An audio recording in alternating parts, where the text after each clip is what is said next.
Uhaligani mtazamaji wa Kamata TV, karibu katika chaneli yako pendwa ya Kamata TV.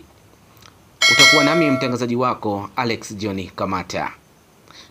Hapa nchini Tanzania, tukiangalia siku ya leo, ilikuwa ni uzinduzi wa daraja kubwa zaidi Afrika Mashariki lililozinduliwa hapa Mwanza Kigongo Busisi. Rais Samia Suluhu Hassan ameongoza wa Tanzania kuzindua daraja la JPM Magufuli maarufu Kigongo Busisi, daraja la 6 kwa urefu barani Afrika na la kwanza katika ukanda wa Afrika Mashariki. Tarehe 25 mwezi wa pili mwaka 2020, nguzo ya kwanza ya ujenzi wa daraja hilo ilisimikwa ndani ya ziwa Victoria, eneo la Kigongo Busisi.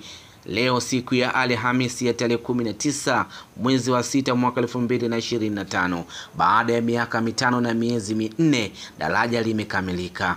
Na nukuu: "Ndugu wananchi, miongoni mwa vitu nilivyoahidi nilipokabidhiwa dhamana ya kuongoza Jamhuri ya Muungano wa Tanzania ni kukamilisha miradi ya kimkakati ikiwemo mradi huu wa Kigongo Busisi," alisema Dr. Samia Suluhu Hassan. Ni daraja lenye urefu wa kilomita 3 lililogharimu serikali ya Tanzania kiasi cha shilingi bilioni 718, sawa na dola za Kimarekani milioni 300, mbali na kumalizika kero ya muda mrefu ya kuvuka kati ya Kigongo Busisi kwa njia ya kivuko linakuja kuibadili Mwanza, kama alivyosema waziri mwenye dhamana ya ujenzi Abdalla Ulega.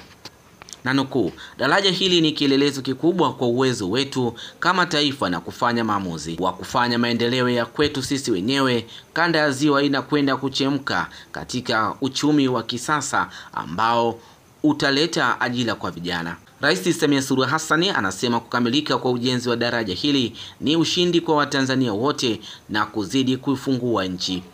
Wakazi wa Mwanza, Geita, Kagera na Kigoma, ambao ndio walikuwa watumiaji wakubwa wa daraja hili, pamoja na wale wa nchi jirani za Rwanda, Burundi, Uganda na Jamhuri ya Kidemokrasia ya Kongo, waliokuwa wakitumia wastani wa saa 2 mpaka 6 kuvuka, wanasema daraja hili limewatua mzigo. Wataalamu wa saikolojia wanasema usafiri wa vivuko ulisababisha msongo wa mawazo, sonona, hata wengine kupoteza maisha.